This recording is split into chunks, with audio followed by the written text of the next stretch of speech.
So hello everyone, I hope कि आप लोग अच्छे होंगे।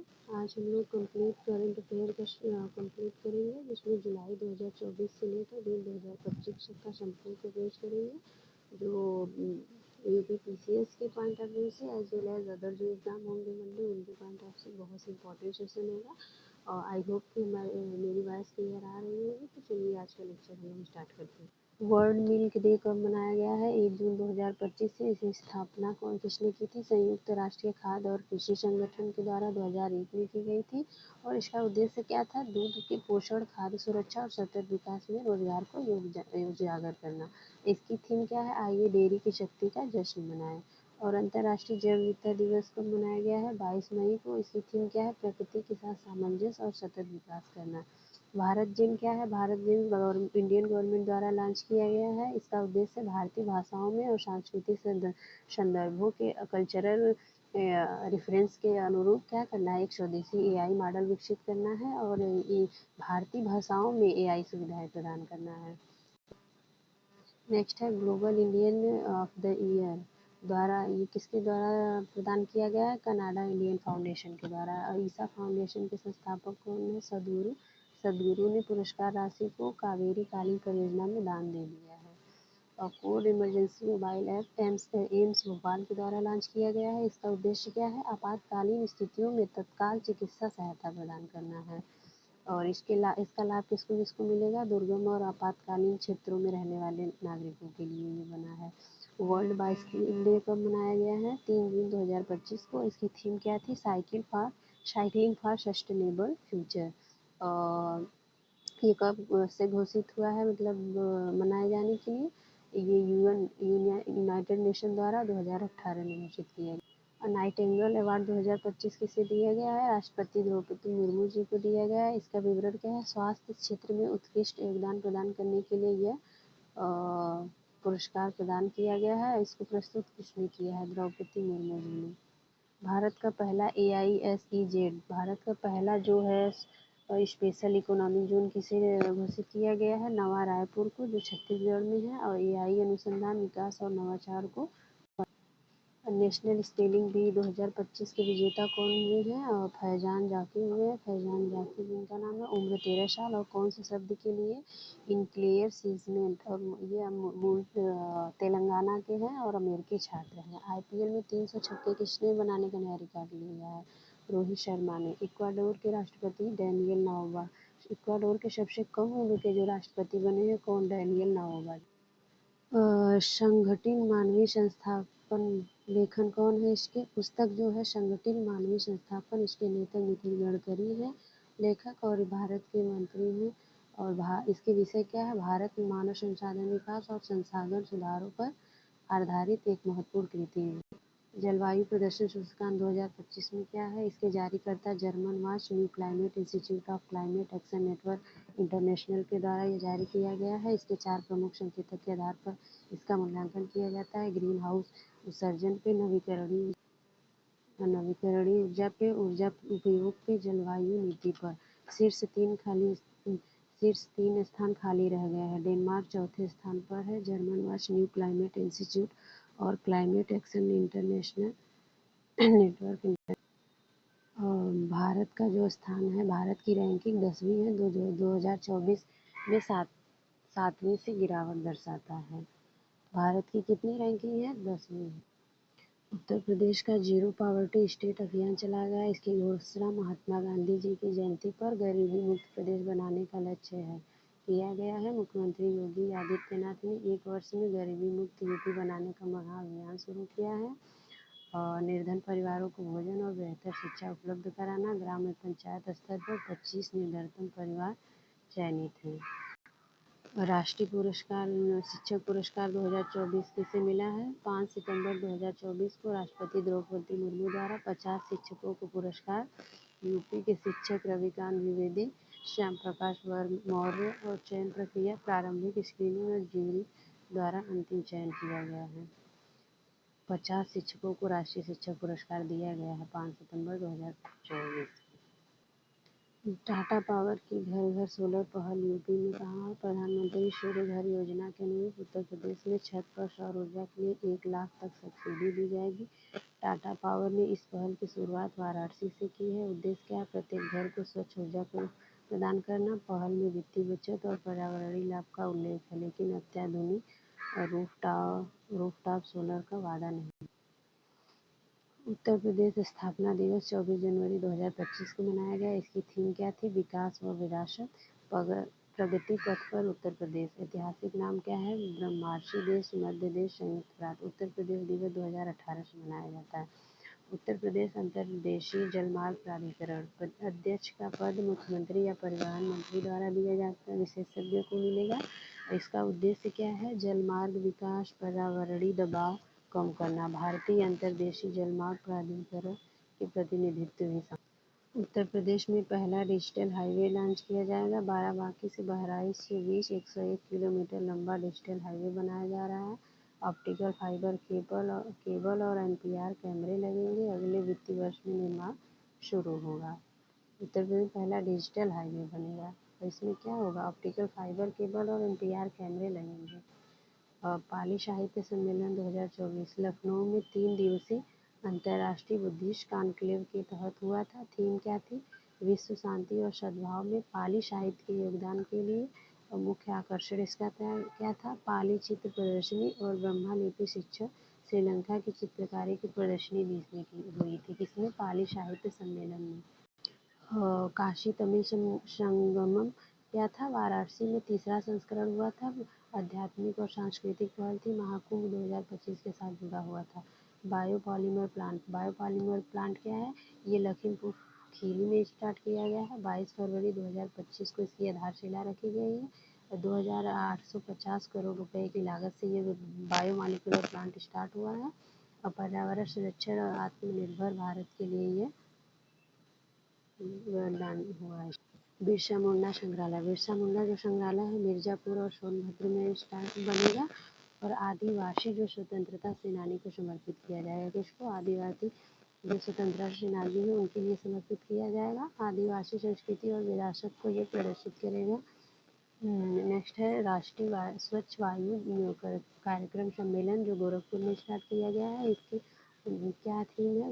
वायु गुणवत्ता सुधार पर केंद्रित रहेगा। इसकी जो वायु गुणवत्ता है उसके सुधार किया जाएगा। एनजीटी और सीपीसीबी के विशेषज्ञों की भागीदारी रहेगी इसमें। जिसके आने की संभावना मैक्सिमम है उसी को हम लोग कवर करेंगे।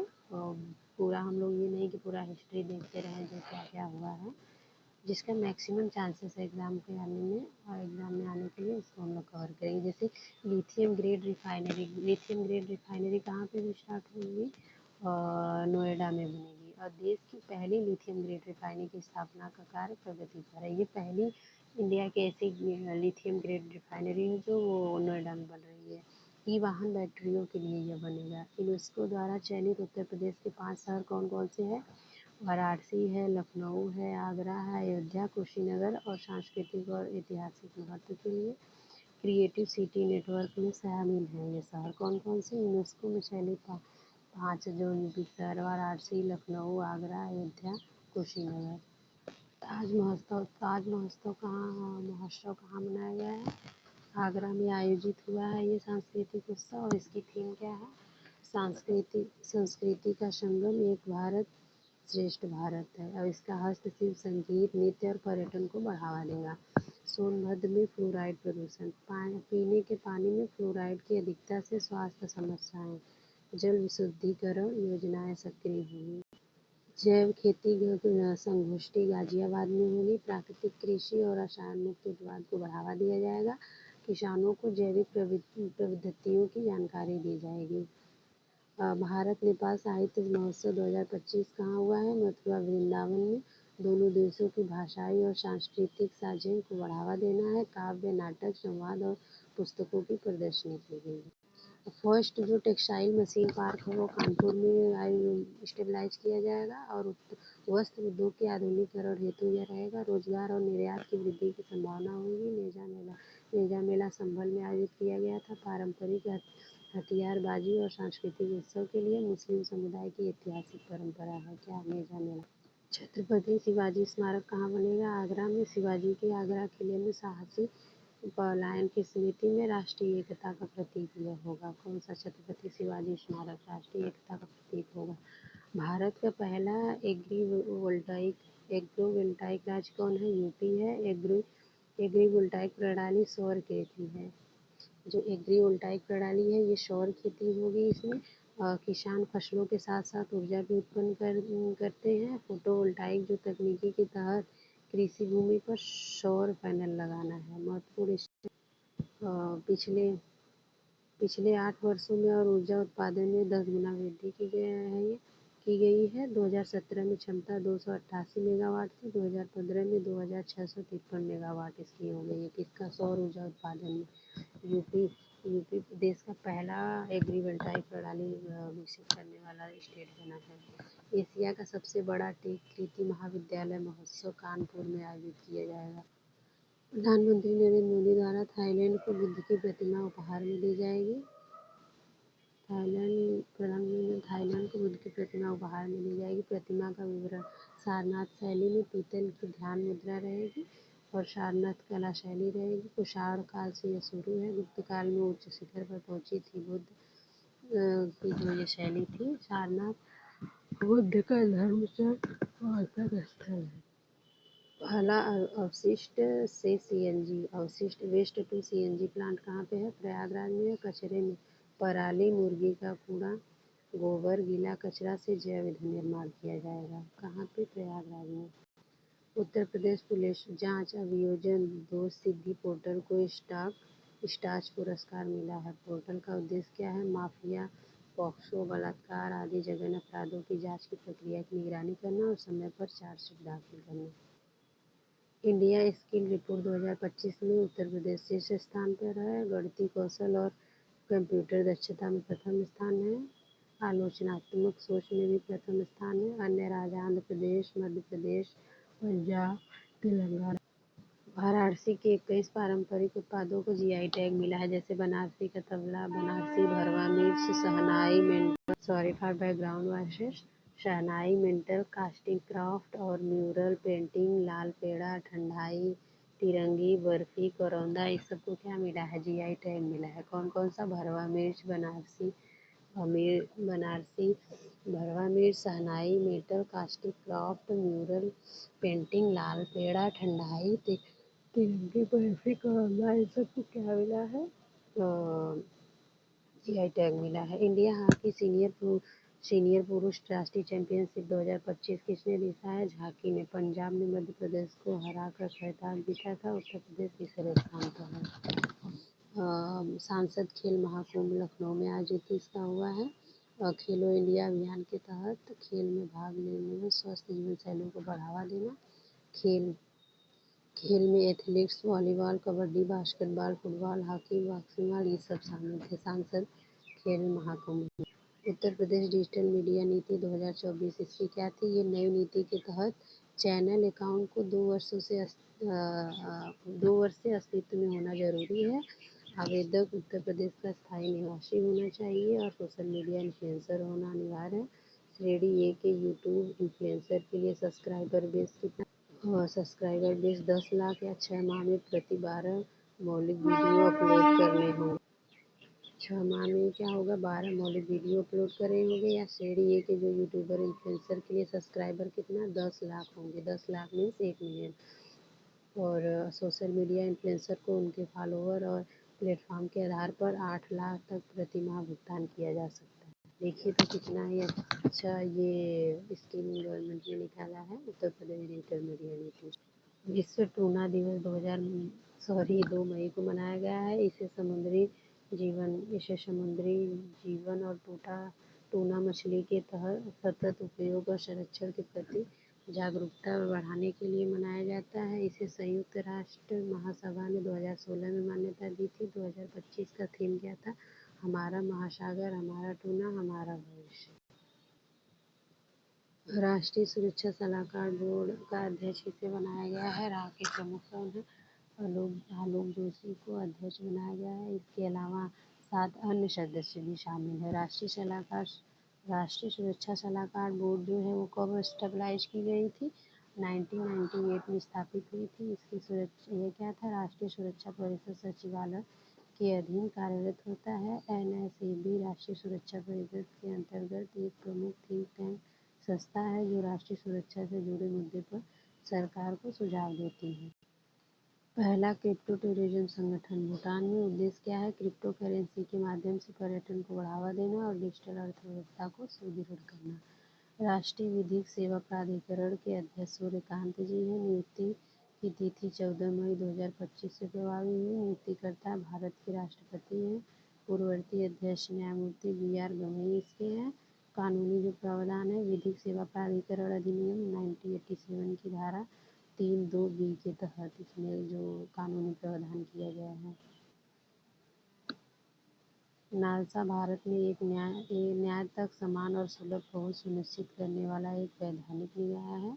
लिखा है इसकी स्थापना कब हुई थी, 5 दिसंबर 1995। पहली एशियाई अंडर-15 और अंडर-17 मुक्केबाजी चैंपियनशिप 2025 में। इसका आयोजन 17 अप्रैल से 1 मई 2025 तक अम्मान जॉर्डन में आयोजन इसका किया गया है। युवा भारतीय मुक्केबाज दल ने 43 पद जीतकर प्रथम स्थान, अंडर-15 और अंडर-17 मुक्केबाजी चैंपियनशिप 2025 में समग्र तालिका इसमें थर्ड स्थान हासिल किया है। एशियाई मुक्केबाजी का मुख्यालय कहाँ पे है, बैंकॉक थाईलैंड में है। सबसे अधिक ऋण से जीडीपी का अनुपात क्या है, सूडान। मुख्यतः सबसे लंबे समय से चले आ रहे संघर्ष और महत्वपूर्ण आर्थिक चुनौतियों के कारण 252% के उच्चतम ऋण जीडीपी अनुपात के साथ जापान से आगे निकल गया है। विकसित और उन्नत अर्थव्यवस्था में जापान का ऋण जीडीपी अनुपात सबसे अधिक है। कितना है, 234.9% है।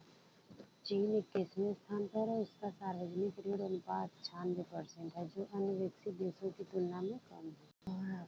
इस बीच भारत का ऋण जीडीपी अनुपात 80% होने के कारण यह विश्व स्तर पर 31वें स्थान पर है। भारत की SBAAS पहल, space based agriculture advisory service, यह पहली भारतीय अंतरिक्ष अनुसंधान संगठन है। कृषि मंत्रालय के संयुक्त प्रयास में ये कब शुरू की गई थी, 2025 में। और जो SBAS का उद्देश्य क्या है, किसानों को अंतरिक्ष आधारित तकनीकों के माध्यम से कृषि सलाह देना। इसके तहत सैटेलाइट से मिट्टी की नमी, स्वास्थ्य, फसल, मौसम डेटा की जानकारी किसानों को मोबाइल ऐप्स के जरिए भेजी। वैश्विक प्रेस स्वतंत्रता सूचकांक 2025 और भारत। रिपोर्टर्स विदाउट बॉर्डर द्वारा जारी सूचकांक में भारत को 180 देशों में 191वीं रैंक प्राप्त हुई है। पिछले वर्ष भारत की रैंक कितनी थी, 159 थी, जो इस वर्ष में सुधार दिखाती। भारत की रैंकिंग नेपाल में 19 और श्रीलंका में 139 और बांग्ला के कितने है,